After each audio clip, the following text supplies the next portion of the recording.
Well, welcome everybody to our Tuesday training, and we're glad that you're here and you're listening in. I've got Jim Carroll on the line with me. He's going to be teaching today's lesson about the mum update from Google, and so I'm going to tell you, the only thing I'm going to tell you about him is he's a daredevil. I think that just kind of sums him all up, and so, but okay, go ahead, Jim. All right. Well, thanks, Boyd. I appreciate the intro. And let's go ahead and jump right in. There's a lot to cover today. Whenever I talk about Google, I tend to get pretty excited. So I'm going to share my screen and we'll get rolling right away. If I can figure this out. There you go. Okay. All right, everyone. And I see it. So good. Okay. Today we're going to talk about the mum update from Google. And of course, whenever I anything Google centric, I tend to get excited. This is a Google update that happened late summer-ish, and you may or may not have seen it. They kind of rolled it out a little bit at a time, but let's jump right in and talk about it. It's the multitasking unified model. So it's referred to, of course, in one of Google's little acronyms as the mum update. So let's get into it. I always have a couple of slides that introduce me, and Boyd, I think very cautiously says, Jim is a daredevil. But, I've got a couple of credentials behind me as well. I've worked at several organizations. I've been a business leader, a chamber ambassador, a SCORE counselor, a variety of other things that really help promote small business. And I was a business executive for a while, and when I left that world, I really grasped the entrepreneur spirit. And so you can see a bunch of the things that I've done as far as ELP and some other things that SCORE that I think Boyd and I both really enjoy. And this is a shameless plug right now for our organization called Entrepreneur Factory. Obviously, we have 3 podcasts a week, Monday, Wednesdays, and Fridays. And then, of course, we teach, we alternate turns, and each of us teaches in this environment, which is a 1-hour class. Basically, Boyd teaches social media, and then I will teach something search engine optimization or Google centric or something like that. That's kind of how we roll a little bit, and we got into this format. We both enjoy it, and we're both having a great time, and we're glad that you guys could join us. So let me go into the next thing. This next slide is kind of where maybe Boyd got his impression that I'm a little bit of a daredevil. You can see me scuba diving with sharks. You can see me skydiving out of an airplane. I was in a couple of world record attempts. I was in the Guinness Book of World Record a couple of times. You'll have to do a one-to-one with me to understand all of the reasons that I was in the Guinness Book of World Records. But you see that I've that picture of the moose is at the end of my driveway. That picture of the bear is in my garage. I've been to Africa. I lived in Hawaii. I grew my own hops plant and harvested it, and I had beer made up at the brewing company in Heber City. I took all my hops in, and he made a batch of brew out of that. So you can see that I've been around. I've done a lot of crazy things. But I enjoy living life to its fullest. So today we're going to talk about the search engine algorithm. That's an AI-powered algorithm. And I want to give you a quick history before we get into the mum update. But we used to use a natural language processing, and that was many years ago. And I remember teaching classes for SCORE, and I'd teach a class about once a month for SCORE. It was an entry to entrepreneurship, if you will. And part of the class, we talked at length about how to do a search, or how to expand your search into what at the time we called long tail keywords. And at the time, I remember watching trends, and what was trending is people would search for single word queries, and that might be great. So it would pull up a bunch of information about brakes on a car, brakes on a bicycle.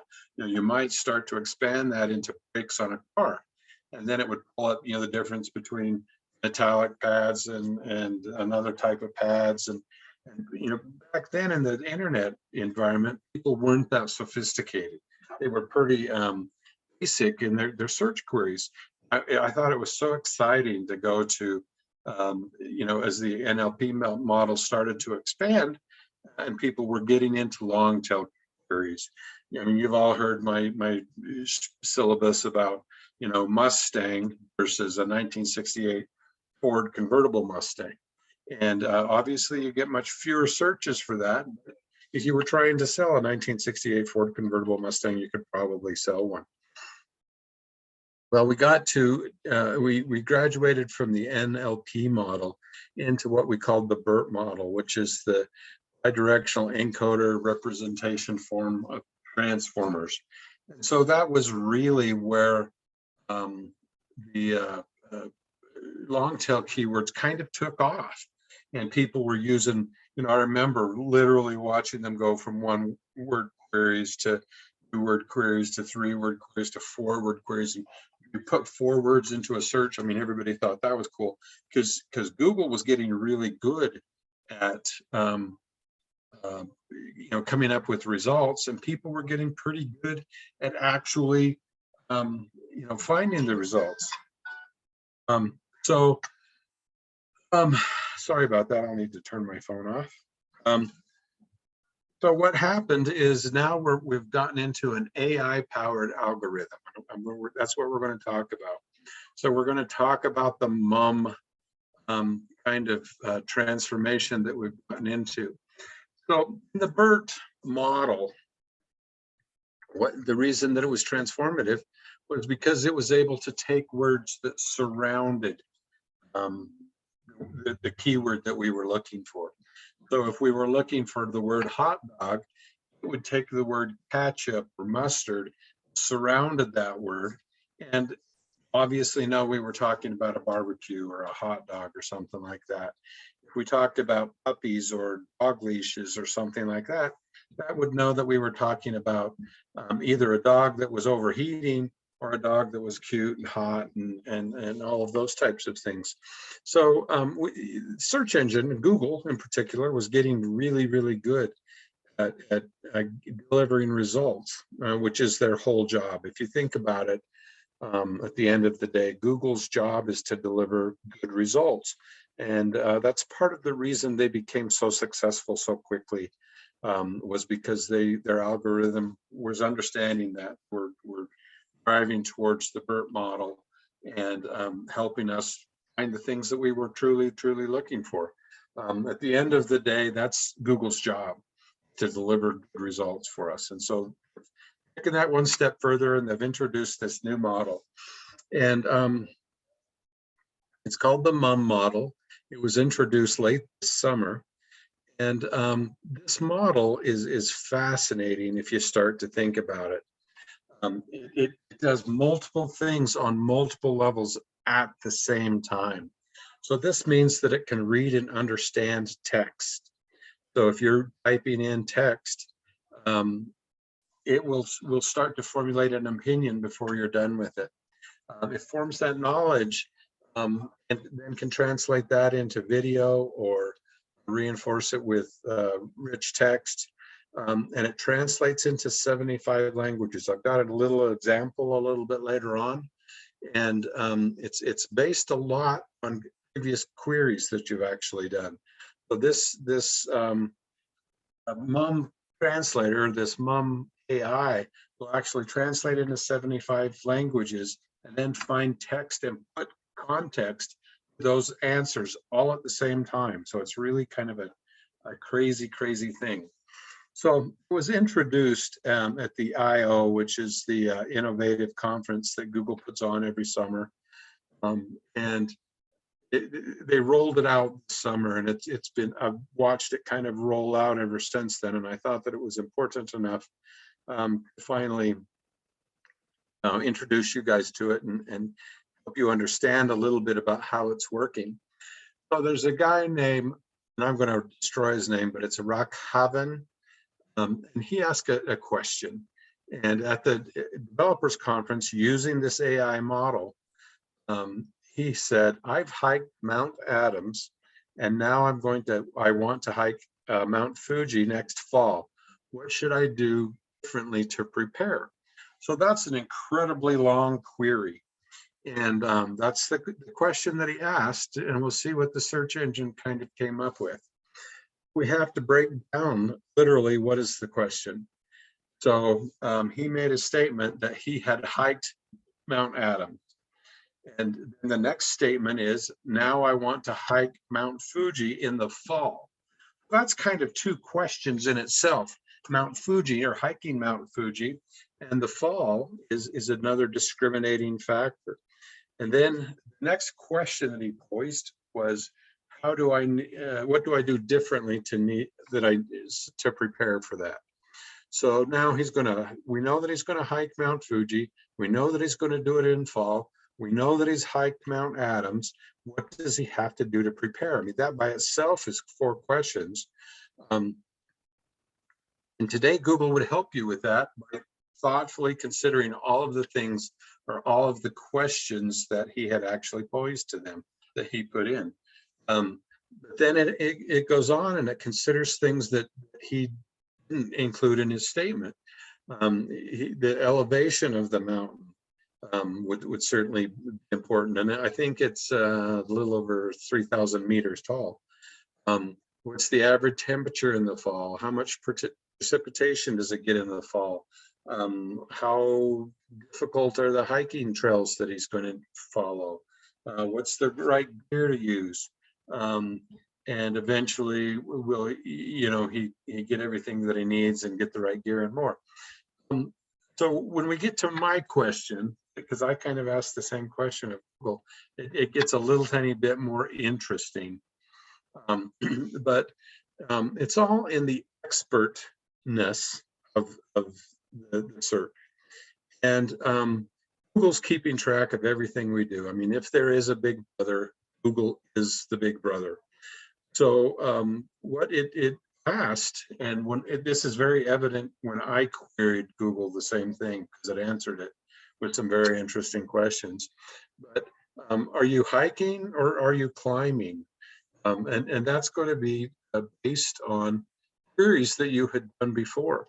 If you had just asked for hiking trails in Salt Lake City, Utah, that's going to be a different answer than if you were climbing Mount Hood or Mount Fuji or Mount whatever, Mount Adams. So Google keeps track of all of the places that you've been and all of the things that you've asked. Have you asked these kind of questions before, or are you asking them again? What kind of preparation have you done before? Has it displayed for you before? Have you clicked on before, or are you doing it for the first time? What is your fitness level? What are your previous searches exhibit? And so there's so much information that Google is absorbing about all of us and tracking about all of us. It's really kind of becoming mind-numbing. So it would, in theory, know maybe what kind of boots you have, what kind of experience you have, and what kind of fitness level you're at, and start to answer the queries with those questions. So you kind of have to consider the intent of any general query or question. So MOM takes it a step further by processing language and images into something that makes it sense or makes it possible to generate a rich result for that question. The content MOM will eventually incorporate into a Google Lens. And a Google Lens is generally your camera.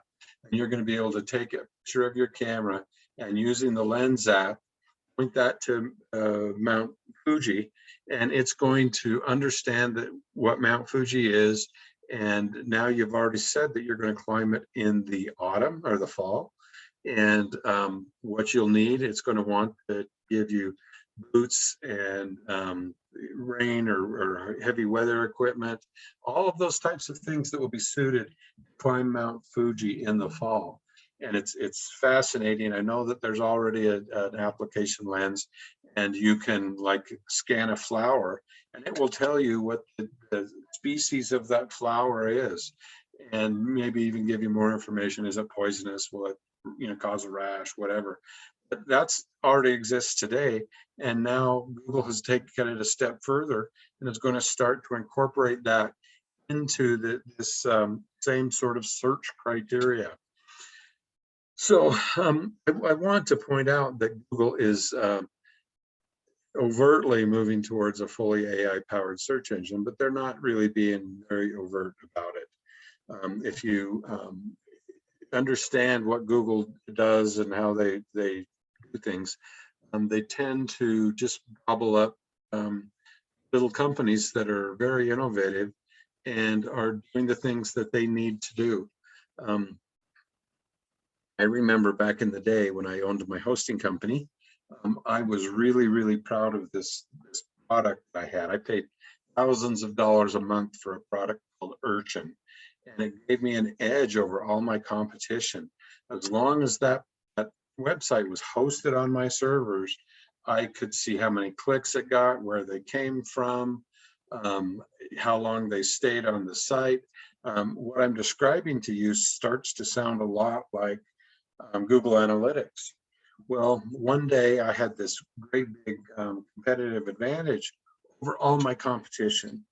And the next day, Urchin was out of business because they'd been purchased by Google. And then the next week, I mean, literally the next week, that quickly, all of the things that gave me a competitive advantage were free. Google bought the company and just incorporated it into their Google Analytics and made it free for everyone. I no longer had an advantage, and then, quite frankly, they no longer had to be, the sites no longer had to be hosted on my servers. So I was always left with a little bit of disdain for Google, because that's their business model, is that they gobble up the competition. And so right now they're increasingly opening the idea to load more information into this AI search engine. The AI search engine, I just want to point out, it's about 10,000 times more powerful than the Burt model was, but they're going to make it even more so, adding microphones and cameras and TVs and wearable things like you guys all have a fitness trackers or Fitbit, and all of those things are going to be incorporated into what's going on with you in many different ways. We're going to make an engine search engine out of all of you. So what will happen is when you're climbing Mount Fuji, it's going to track your fitness, if you will. So if you're wearing a Fitbit, it's going to say you're working too hard, slow down, or it's going to be able to say things back to you that are happening with your own body. You can ask it questions while you're climbing. It has to understand your query and then assist you in doing something with that information. So Google is very, very powerful. Google, it continues to become increasingly more powerful. Some of you may have heard me worry a little bit about their longevity or the future of Google, which is probably misguided to some degree. I think about search terms in terms of a voice search, or having something in your house. You can say, hey Google, what's the weather today, or what's the weather going to be next week, and it will give you a relative answer. But if we're going to start wearing this stuff and looking at it through that type of lens, I mean, Google's future is very, very bright. I mean, I sometimes worry about them because voice becomes so powerful, and maybe even YouTube searches are becoming so much more powerful. But in the end, I'm not going to really worry about Google. They're doing just fine and headed in that great direction. So I told you earlier that I was going to give you what my search results looked like. And I said, what do I need to climb Mount Fuji? So there's a couple of interesting returns that came with it. And right off the bat, it said, and I didn't specify a season or anything like that. I just said, that's literally what I said. what do I need to climb Mount Fuji? And it said I must carry rainwear and cold weather protection, a headlamp, and a map. It goes on to say that I need very specific equipment before departure, gives me an altitude of the mountain, and says that it's very, very often has, severe weather changes. So it right off the bat came up with equipment from official site for climbing Mount Fuji. So there's apparently an official site that you can use when you're climbing Mount Fuji. Then it also asked, can a beginner climb Mount Fuji? And so these are results. And of course, I can pop these down and it will give me more information. And then how do you prepare to climb Mount Fuji? That's the next result. How fit you have to be to climb Mount Fuji? That's the next result.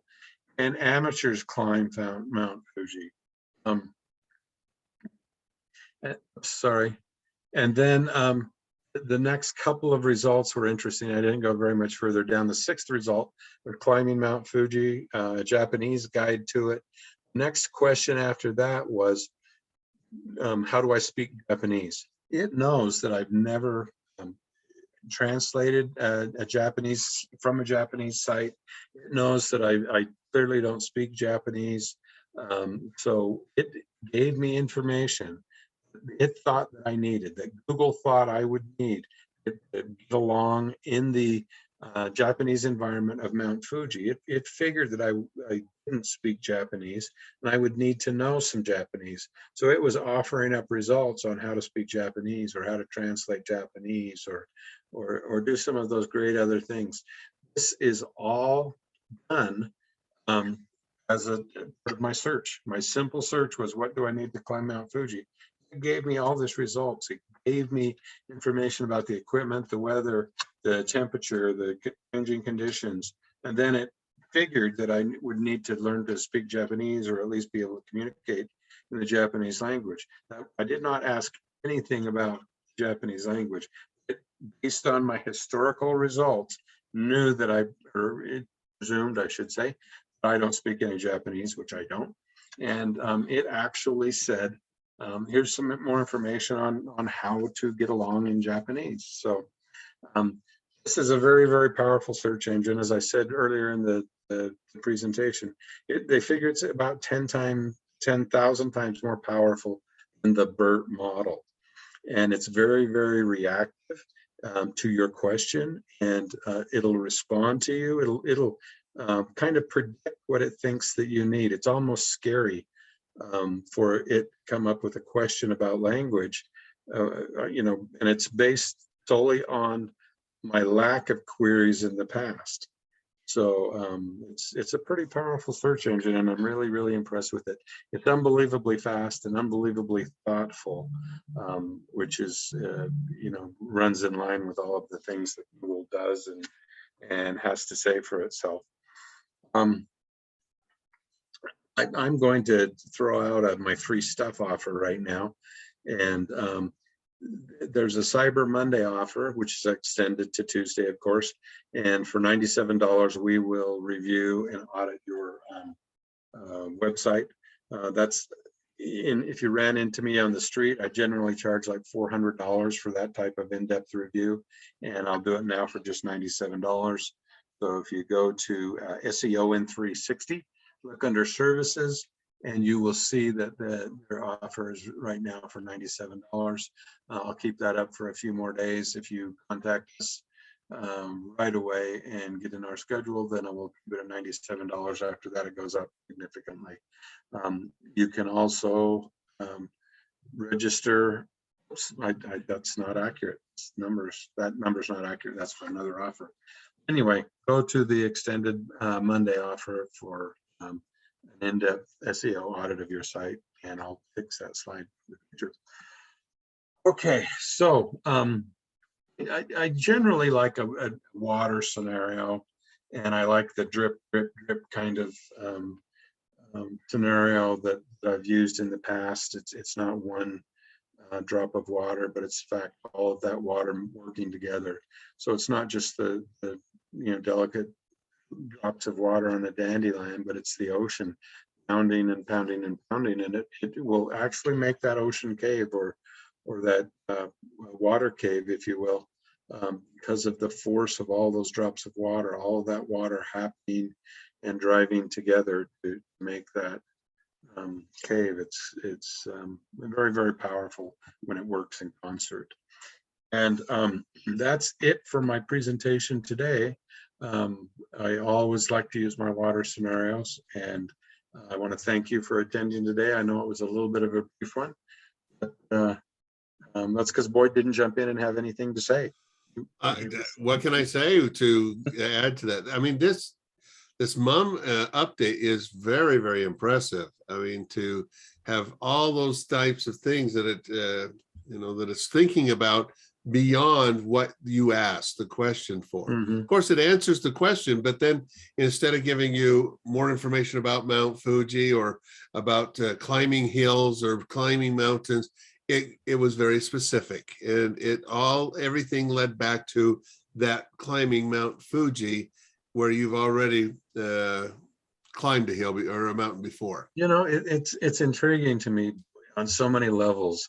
If I was an expert climber, I would have asked all those questions previously. What kind of rope do I need? What kind of shoes do I need? What kind of gear do I need? Deep rings or clip or whatever. And it knew that I had never asked those questions or had those other queries. So it was offering simplistic stuff like, maybe a training regiment, or what kind of shoes, what kind of weather equipment do I need, and even a language guide. It's frighteningly thorough in its query.